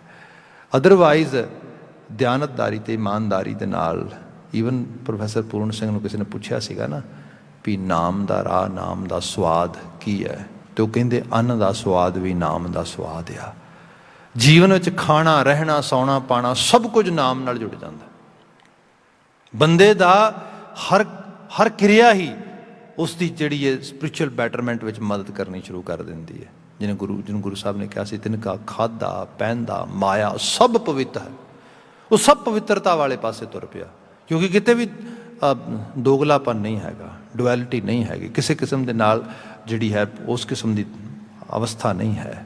ਉਹਦੀ ਬਾਤ ਕੀਤੀ ਸਾਹਿਬ ਨੇ। ਸਾਹਿਬ ਜ਼ਿਕਰ ਕਰਦੇ ਕਿ ਜਿਹੜਾ ਇਸ ਚੀਜ਼ 'ਚ ਨਹੀਂ ਭਰਪੂਰ ਹੈਗਾ, ਭਾਵ ਦੂਜੇ ਬਿਰਤੀ ਦੇ ਵਿੱਚ, ਦੁਆ ਬਿਰਤੀ ਦੇ ਵਿੱਚ ਪਖੰਡ ਦੀ ਬਿਰਤੀ ਚਲਾ ਗਿਆ। ਦੂਜਾ ਵਿਆਪੈ ਚੋਰ ਜੀਓ, ਮੂਲ ਨਾ ਬੂਝੈ ਆਪਣਾ, ਸੇ ਪਸ਼ੂਆ ਸੇ ਢੋਰ ਜੀਓ। ਮੂਲ ਨਾ ਬੂਝੈ ਆਪਣਾ, ਹੁਣ ਆਪਣੇ ਮੂਲ ਨੂੰ ਨਹੀਂ ਪਛਾਣਦੇ। ਮੂਲ ਦਾ ਰੂਪ ਜਿਹੜਾ ਆ ਬੜਾ ਫਿਲਾਸਫੀਕਲ ਸਾਈਡ ਤੋਂ ਬਚਨ ਆ ਰਿਹਾ। ਇੱਕ ਤੇ ਮੂਲ ਹੈ ਕਿ ਸਾਡਾ ਮੂਲ ਸਭ ਦਾ ਰੱਬ ਹੈ। ਦੂਸਰਾ ਫਿਰ ਇਸ ਮੂਲ ਨੂੰ ਉਸ ਕਰਤੇ ਦੇ ਹੁਕਮ ਦੇ ਵਿੱਚ ਵੀ ਸਮਝਣਾ ਵੀ ਅਸਲ ਮੂਲ ਹੁਕਮ ਦਾ ਕੀ ਹੈ। ਹੁਕਮ ਦਾ ਮੂਲ ਇਹ ਹੈ ਕਿ ਅਸੀਂ we are not here forever, later or sooner we R actually ਵੀ ਗੋਨਾ ਡਾਈ। ਆ ਜਿਹੜਾ ਸਾਰਾ ਕੁਝ ਇੱਥੇ ਧਰਤੀ ਦੇ ਉੱਤੇ ਇਸ ਤਰੀਕੇ ਨਾਲ ਸਾਨੂੰ ਇਵੋਲਵ ਹੋ ਕੇ ਮਿਲਿਆ ਹੈਗਾ, ਇਹ ਤੱਤਾਂ 'ਚ ਤੱਤ ਮਰਜ ਹੋ ਜਾਣਗੇ।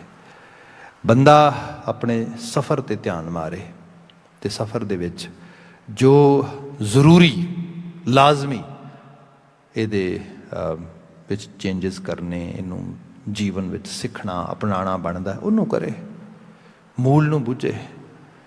ਜਿਹੜੀਆਂ ਟ੍ਰਾਂਜ਼ੀਸ਼ਨਲ ਨੀਡਸ ਨੇ, ਜਿਵੇਂ ਛੋਟਾ ਜਿਹਾ ਬੱਚਾ ਆ, ਉਹਨੂੰ ਅਜੇ ਸਮਝ ਨਹੀਂ ਗੀ, ਉਹ ਬਹੁਤ ਜ਼ਿਆਦਾ ਡਰਦਾ ਵੀ ਇਹ ਆਲੇ ਦੁਆਲੇ ਦਾ ਚੀਜ਼ਾਂ ਅਵਸਥਾ ਦੇ ਮਗਰ ਵੀ ਭੱਜਦਾ। ਜਿਵੇਂ ਥੋੜ੍ਹੀ ਜਿਹੀ ਮੈਚਿਓਰਿਟੀ ਆਉਂਦੀ, ਸਮਝ ਆ ਜਾਂਦੀ ਹੈ, ਫਿਰ ਜੀਵਨ ਵਿੱਚ ਅਗਲਾ ਪੜਾਅ ਆਉਂਦਾ ਹੈਗਾ, ਫਿਰ ਹੋਰ ਮੈਚਿਓਰਿਟੀ ਆਉਂਦੀ, ਫਿਰ ਇਸ ਤਰੀਕੇ ਨਾਲ ਪੌੜੀ ਬਾ ਪੌੜੀ ਚੜ੍ਹਦਾ ਲੱਗਾ ਜਾਏ, ਇਸ ਮੂਲ ਨੂੰ ਸਮਝੇ। ਪਰ ਗੁਰੂ ਬਾਬਾ ਜੀ ਕਹਿੰਦੇ ਜਦੋਂ ਅਡੰਬਰੀ ਹੋ ਗਿਆ, ਜਦੋਂ ਧਰਮ ਨੂੰ ਸਹੀ ਰੂਪ ਵਿੱਚ ਕਮਾਉਣ ਦੀ ਬਜਾਏ ਧਰਮ ਦਾ ਵਿਖਾਵਾ ਕਰਨਾ ਆ ਗਿਆ, ਫਿਰ ਮੂਲ ਕਿੱਥੇ ਸਮਝ ਆਉਂਦਾ ਆ। ਫਿਰ ਤੇ ਬੰਦਾ ਇੱਕ ਐਸੇ ਹਨੇਰੇ 'ਚ ਤੁਰ ਜਾਂਦਾ ਜਿਹਦੇ 'ਚੋਂ ਕੱਢਣਾ ਮੁਸ਼ਕਿਲ ਹੈ। ਉਹਨੂੰ ਗੁਰੂ ਸਾਹਿਬ ਨੇ ਕਿਹਾ ਮੂਲ ਨਾ ਬੂਝੈ ਆਪਣਾ, ਤੇ ਹੁੰਦਾ ਹੈ ਸੇ ਪਸ਼ੂਆ ਸੇ ਢੋਰ ਜੀਓ। ਡੰਗਰ ਬਣ ਗਿਆ, ਪਸ਼ੂ ਬਣ ਗਿਆ, ਅਕਲ ਨਾ ਰਹੀ, ਸੋਝੀ ਨਾ ਰਹੀ। ਤੇ ਇਹ ਪਸ਼ੂ ਡੰਗਰ ਇਹ ਨਹੀਂ ਕਿ ਵਾਕਿਆ 'ਚ ਚਾਰ ਪੈਰਾਂ ਵਾਲਾ ਜਾਨਵਰ ਬਣ ਗਿਆ, ਜਿਹਨੂੰ ਗੁਰੂ ਬਾਬਾ ਜੀ ਨੇ ਬਿਆਨ ਕੀਤਾ ਸੀਗਾ ਕਿ ਇਹ ਜਿਹੜਾ ਆ ਕਰਤੂਤ ਪਸ਼ੂ ਕੀ ਮਾਨਸ ਜਾਤ। ਜਾਤਾ ਭਾਵੇਂ ਮਨੁੱਖ ਕਰਕੇ ਜਾ ਰਿਹਾ, ਪਰ ਕਰਤੂਤ ਪਸ਼ੂ ਵਾਲੀ ਹੋ ਗਈ। ਲੋਕ ਪ੍ਰਚਾਰਾ ਕਰੇ ਦਿਨ ਰਾਤ। ਹਾਂ, ਲੋਕਾਂ ਨੂੰ ਪ੍ਰਚਾਰਨ ਵਾਸਤੇ ਮਨੁੱਖ ਹੋਣ ਦਾ ਪ੍ਰਟੈਂਡ ਹੋ ਰਿਹਾ, ਅੰਦਰ ਕੋਈ ਮਨੁੱਖ ਵਾਲੇ ਲੱਛਣ ਨਹੀਂ ਹੈਗੇ। ਜੇ ਆਪਾਂ ਅੱਜ ਦੀ ਦੁਨੀਆ ਵਿੱਚ ਦੇਖ ਲਈਏ, ਤੇ ਦੁਨੀਆ ਪੱਧਰ ਦੇ ਵਿੱਚ ਤੁਸੀਂ ਸਿਆਸੀ ਤਸਵੀਰ ਵੇਖ ਲਵੋ, ਤੁਸੀਂ ਆਰਥਿਕ ਤਸਵੀਰ ਵੇਖ ਲਵੋ, ਤੁਸੀਂ ਧਾਰਮਿਕ ਇੰਸਟੀਟਿਊਸ਼ਨ ਜਿਹੜੇ ਕਲਟ ਬਣਦੇ ਲੱਗੇ ਜਾਂਦੇ ਨੇ, ਉਹਨਾਂ ਵੱਲ ਦੇਖ ਲਓ। ਬੰਦਾ ਕਹਿੰਦਾ ਹੈ ਇਹ ਮਨੁੱਖਾਂ ਦੇ ਕੰਮ ਨੇ, ਪਸ਼ੂ ਵੀ ਇਹੋ ਜਿਹੇ ਕੰਮ ਨਹੀਂ ਕਰ ਸਕਦਾ। ਇਹ ਤੋਂ ਪਤਾ ਲੱਗਦਾ ਕਰਤੂਤ ਪਸ਼ੂ ਤੋਂ ਵੀ ਬੱਤਰ ਕਰਤੂਤ ਜਿਹੜੀ ਹੈ ਬੰਦੇ 'ਚ ਆ ਰਹੀ ਹੈ। ਅੱਜ ਸਿਆਸਤ ਕਿਸ ਗੰਦਲੀ ਹਾਲਤ 'ਚ ਪਹੁੰਚ ਕੇ ਦੁਨੀਆ ਪੱਧਰ 'ਤੇ ਸਾਡੇ ਚਾਰ ਚੁਫੇਰੇ, ਉਸ ਤੋਂ ਅਗਲੇ ਪੜਾਅ ਦੇ ਵਿੱਚ ਸਾਡੇ ਪਾਲਿਸੀ ਮੇਕਰਸ, ਸਾਡੇ ਜਿਹੜੇ ਜਿਹਨੂੰ ਕਿਹਾ ਜਾਏ ਕਿ ਜਿਨ੍ਹਾਂ ਨੇ ਮਨੁੱਖਾਂ ਦੇ ਸਮਾਜ ਨੂੰ ਘੜਨਾ ਚਲਾਉਣਾ ਅਤੇ ਬਣਾਉਣਾ ਆ, ਵੱਡੇ ਲੈਵਲ 'ਤੇ ਗਿਰਾਵਟ ਆ। ਫਿਰ ਉਹੀ ਗਿਰਾਵਟ ਅਗਾਂਹ ਸਮਾਜ ਵਿੱਚ ਉਹ ਸਾਰੇ ਲਹਿਜ਼ੇ ਨਾਲ ਅਸੀਂ ਵੇਖ ਰਹੇ ਹੈਗੇ ਆ। ਇਹ ਸਾਰੇ ਦੇ ਵਿੱਚ ਜਿਹੜਾ ਅਸਲ ਧਰਮ ਦਾ ਮੂਲ ਅੰਸ਼ ਆ ਉਹ ਖਤਮ ਹੋ ਰਿਹਾ ਹੈ। ਮਹਾਰਾਜ ਵਿੱਚ ਬਿਆਨ ਕਰਦੇ ਸਾਹਿਬ ਕਹਿੰਦੇ ਸੱਚ ਇਹ ਹੈ ਕਿ ਬੰਦੇ ਨੂੰ ਇਹ ਸਮਝ ਨਹੀਂ ਗਈ, ਸੋ ਉਸ ਕਰਕੇ ਉਹ ਸੇ ਪਸ਼ੂਆ ਸੇ ਢੋਰ ਜੀਓ। ਅਗਲਾ ਫਿਰ ਪਤਾ ਹੈ ਨਿਤ ਨਿਤ ਖੁਸ਼ੀਆਂ ਮਨ ਕਰੇ, ਨਿਤ ਨਿਤ ਮੰਗੈ ਸੁਖ ਜੀਓ। ਬੰਦਾ ਮਨ ਭਾਉਂਦੀਆਂ ਸਿਚੁਏਸ਼ਨਾਂ ਹੀ ਲੱਭ ਰਿਹਾ ਹੈਗਾ। ਅਤੇ ਮਨ ਭਾਉਂਦੀਆਂ ਸਿਚੁਏਸ਼ਨਸ ਕੈਸੀਆਂ ਨੇ? ਮਨ ਇੱਕ ਤਾਂ ਆਲੇ ਦੁਆਲੇ ਦਾ ਇਨਫਲੂਐਂਸ ਬੜੀ ਛੇਤੀ ਲੈ ਲੈਂਦਾ ਆ। ਅਤੇ ਅੱਜ ਦੀ ਦੁਨੀਆ ਦੇ 'ਤੇ ਇਨਫਲੂਐਂਸ ਇਹ ਹੈ ਕਿ ਸਪੋਜ਼ ਕਰੋ ਜੋ ਕੁਝ ਵੀ ਸਾਨੂੰ ਬੜੇ ਸੋਹਣੇ ਢੰਗ ਦੇ ਨਾਲ ਸਾਡੇ ਸਾਹਮਣੇ ਪ੍ਰੈਜ਼ੈਂਟ ਕਰ ਦਿੱਤਾ ਜਾਏਗਾ, ਅਸੀਂ ਉਹਦੇ ਗਾਹਕ ਬਣ ਜਾਵਾਂਗੇ। ਤੁਸੀਂ ਐਡ ਬਿਜ਼ਨਸ ਦੇਖੋ, ਸਾਰਾ ਐਡਵਰਟਾਈਜ਼ਮੈਂਟ ਜਿਹੜੀ ਜਿੰਨੇ ਕੂਲ ਵੇ ਦੇ ਨਾਲ, ਮੈਂ ਤਾਂ ਪਿਛਲੇ ਕੁਝ ਸਮੇਂ ਤੋਂ ਕੰਮ ਕਰ ਰਿਹਾ ਬੱਚਿਆਂ ਦੇ ਨਾਲ ਐਡਿਕਸ਼ਨ 'ਤੇ, ਖਾਸ ਕਰਕੇ ਜਿਹੜਾ ਵੇਪਿੰਗ ਇੱਕ ਨਵਾਂ ਪ੍ਰੋਡਕਟ ਮਾਰਕੀਟ 'ਚ ਆਇਆ ਸੀਗਾ ਥੋੜ੍ਹੇ ਸਾਲ ਪਹਿਲਾਂ ਹੀ। ਵੇਪ ਕਰਦੇ ਨੇ ਉਹ, ਈ ਸਿਗਰਟ ਵਗੈਰਾ ਜਿਹਨੂੰ ਕਹਿ ਦਿੱਤਾ ਜਾਂਦਾ ਹੈਗਾ।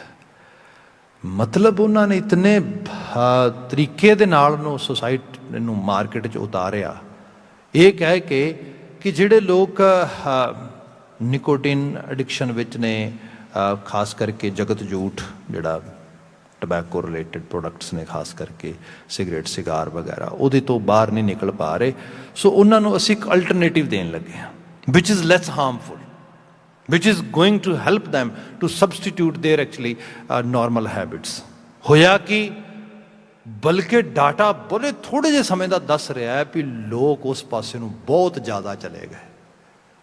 ਮਤਲਬ ਇਹ ਕਿ ਜਿਨ੍ਹਾਂ ਨੇ ਇਸ ਤਰੀਕੇ ਦੇ ਇਹਦੇ ਹਾਰਮਫੁਲ ਹੀ ਨਹੀਂ ਹੈਗੀ, ਇਸ ਸੱਚ ਜ਼ੀਰੋ ਹਾਰਮ, ਲੈਟਸ ਹੈਵ ਇਟ। ਛੋਟੀ ਉਮਰ ਆ ਬੱਚਿਆਂ ਦੀ, ਸਕੂਲਾਂ ਦੇ ਤੁਸੀਂ ਦੇਖੋਗੇ ਜਿੱਥੇ ਪਹਿਲਾਂ ਇਹ ਸਾਈਨ ਲਾਇਆ ਹੁੰਦਾ ਨੋ ਸਮੋਕਿੰਗ, ਉੱਥੇ ਨੋ ਵੇਪਿੰਗ ਲਿਖ ਕੇ ਲਾਉਣਾ ਪਿਆ ਬਕਾਇਦਾ ਤੌਰ 'ਤੇ ਵੀ ਆਹ ਹੈ। ਅਤੇ ਸਟੱਡੀਜ਼ ਮੁੜ ਕੇ ਆਈਆਂ ਕਿ ਇਹ ਤਾਂ ਬੜੀ ਵੱਡੀ ਅਲਾਮਤ ਬਣ ਗਈ। ਇਹ ਕੀ ਹੈ?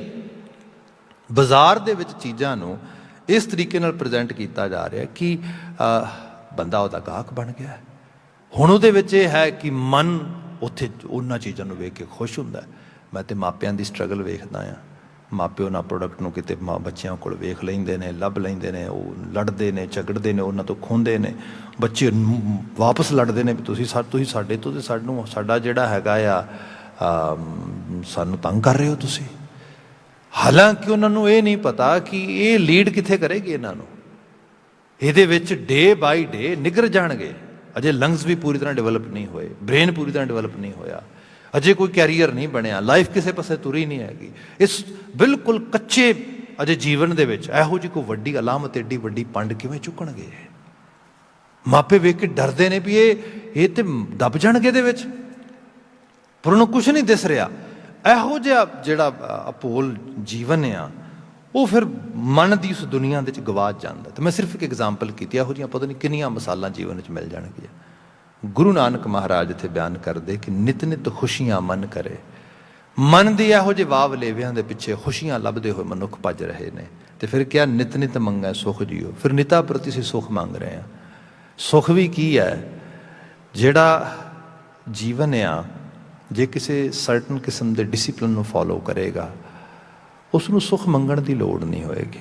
ਜੋ ਅਮਰੀਕਾ ਦੇ 'ਚੋਂ DD ਫਾਰਮੂਲਾ ਕਹਿੰਦੇ ਨਾ, people who always demand and if they don't deserve, they won't get anything. People who deserve, they don't need to demand.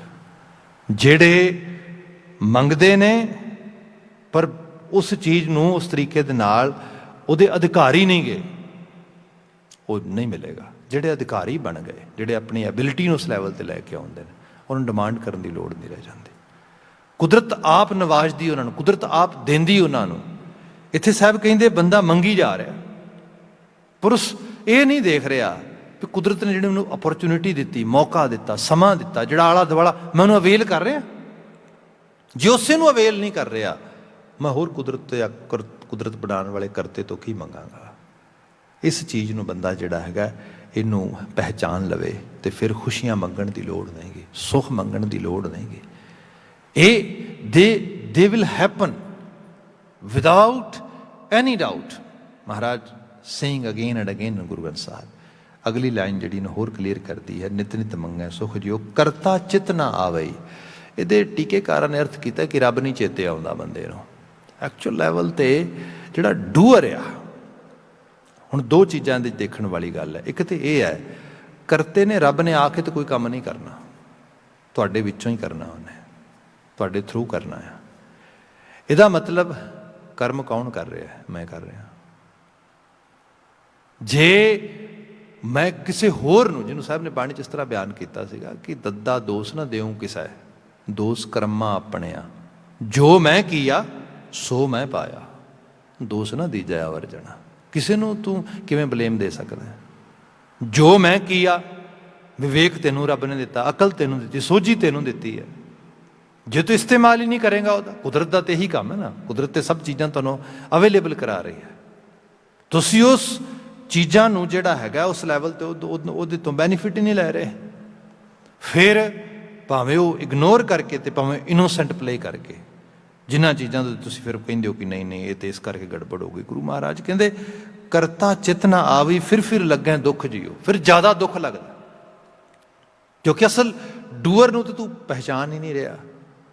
ਮਾਲਕ ਨੇ ਸ਼ਕਤੀ ਦਿੱਤੀ ਹੈ, ਹਰ ਰੋਜ਼ ਚੜ੍ਹਦੀ ਸਵੇਰ ਤੁਹਾਨੂੰ 24 ਆਵਰਸ ਜਿਹੜੇ ਨੇ ਬਿਲਕੁਲ 8 ਪਹਿਰ ਬ੍ਰੈਂਡ ਨਿਊ ਕੁਦਰਤ ਤੁਹਾਡੀ ਜੇਬ ਵਿੱਚ ਪਾ ਦਿੰਦੀ ਹੈ।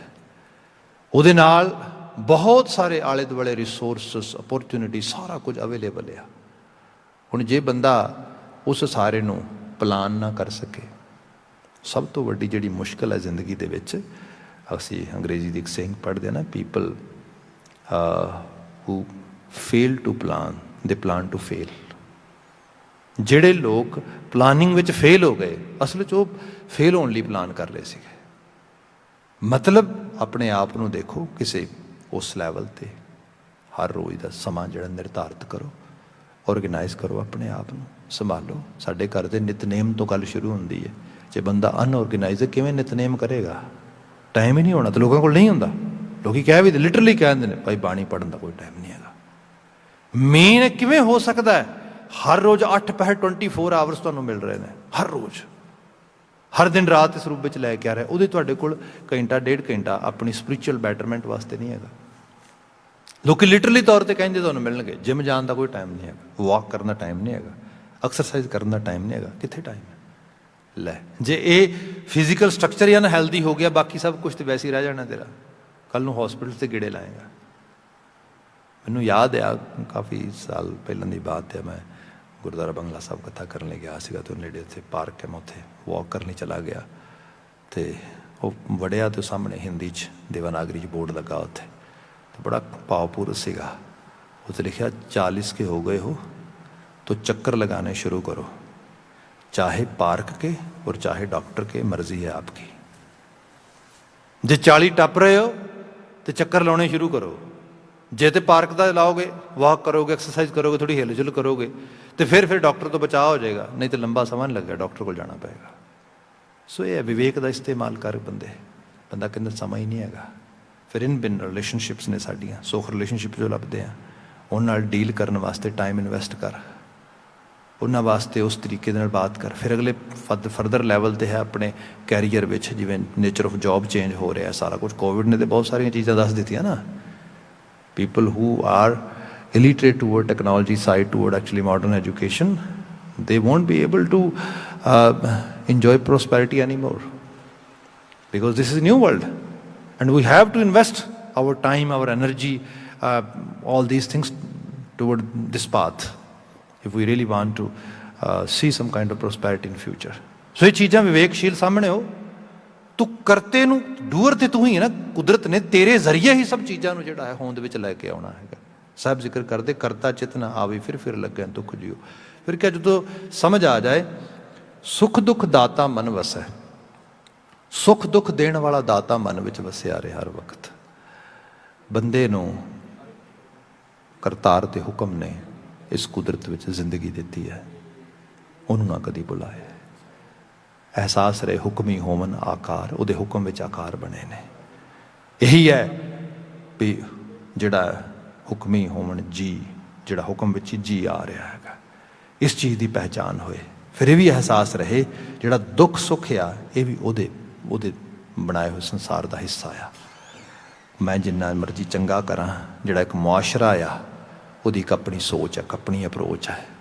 ਮੇਰੇ ਚੰਗੇ ਦੇ ਬਾਵਜੂਦ ਵੀ ਤੁਸੀਂ ਬੀਜ ਵਧੀਆ ਲਾਓ, ਵਧੀਆ ਗੋਡੀ ਕਰੋ, ਮੌਸਮ ਠੀਕ ਨਾ ਹੋਏ ਫਲ ਨਹੀਂ ਲੱਗੇਗਾ। ਅਕਸਰ ਹੁੰਦਾ ਐਵੇਂ ਦਾ, ਅਤੇ ਘਬਰਾਉਣ ਦੀ ਲੋੜ ਨਹੀਂ ਹੈਗੀ। ਕੁਦਰਤ ਹਮੇਸ਼ਾ ਐਵੇਂ ਦੀ ਨਹੀਂ ਹੁੰਦੀ, ਦਿਨ ਬਦਲਦੀ ਹੈ, ਤਸਵੀਰ ਬਦਲਦੀ ਹੈ, ਲੋਕ ਬਦਲਦੇ ਨੇ, ਆਲਾ ਦੁਆਲਾ ਬਦਲਦਾ। ਹੋਪ ਕਦੀ ਨਾ ਛੱਡੇ, be positive, be optimistic. One day definitely तेरा जिहड़ा उद्यम, तेरा जिहड़ा यतन है वह फलीभूत होएगा। इस तरीके नाल बंदा दुख चों बाहर निकलदा। सुख आ गया, गवाची ना इहदे विच, भुल्ली ना, ये जीवन सदा नहीं रह सकदा, कदी ना कदी च तब्दीली आ सकदी है। सो साहब जिक्र करदे, सुख दुख दाता मन वसै, तिन तन कैसी भुख जियो। उन्हां दे तन विच किस तरह की भुख रह जाती है। जिहड़े जीवन दे इस रंग नूं इस तरीके नाल समझ सकते हैं, इस तरीके नाल जान सकते हैं, ਉਹਨਾਂ ਨੂੰ ਮਾਲਕ ਤਰਸ ਕਰਕੇ ਹਰ ਇੱਕ ਗੁਣ ਦੇ ਨਾਲ, ਹਰ ਇੱਕ ਸ਼ੁਭਤਾ ਨਾਲ ਨਵਾਜ਼ ਦਿੰਦਾ ਹੈਗਾ। ਇਹੀ ਅਸਲ 'ਚ ਰੰਗ ਲੱਗਣਾ ਆ। ਜਿਨ੍ਹਾਂ ਨੂੰ ਇਹ ਰੰਗ ਚੜ੍ਹ ਜਾਏ, ਫਿਰ ਉਹਨਾਂ ਨੂੰ ਹੋਰ ਕੋਈ ਰੰਗ, ਹੋਰ ਕੋਈ ਵਿਚਾਰਕ ਇਨਫਲੂਐਂਸ ਜਿਹੜਾ ਆਪਣੇ ਮਗਰ ਲਗਾ ਕੇ ਡੁਲਾ ਨਹੀਂ ਸਕਦਾ। ਇਸ ਕਿਸਮ ਦੀ ਬਾਤ ਗੁਰੂ ਨਾਨਕ ਸਾਹਿਬ ਵਿੱਚ ਬਚਨ 'ਚ ਕਰ ਰਹੇ ਨੇ। 4 ਪਦੇ ਹੋ ਗਏ ਨੇ, ਰਹਿੰਦੇ 4 ਪਦਿਆਂ ਦੇ ਵਿਚਾਰ ਆਉਂਦੇ, ਕੱਲ੍ਹ ਕਰਨ ਦਾ ਯਤਨ ਹੋਏਗਾ। ਅੱਜ ਵਾਸਤੇ ਸਮਾਂ ਸਮਾਪਤ ਹੈ। ਭੁੱਲਾਂ ਗਲਤੀਆਂ ਨਾ ਚਤਾਰਨੀਆਂ, ਸਭ ਪ੍ਰੇਮ ਕਹਿ ਦੇਣਾ ਜੀ। ਵਾਹਿਗੁਰੂ ਜੀ ਕਾ ਖਾਲਸਾ, ਵਾਹਿਗੁਰੂ ਜੀ ਕੀ ਫਤਿਹ।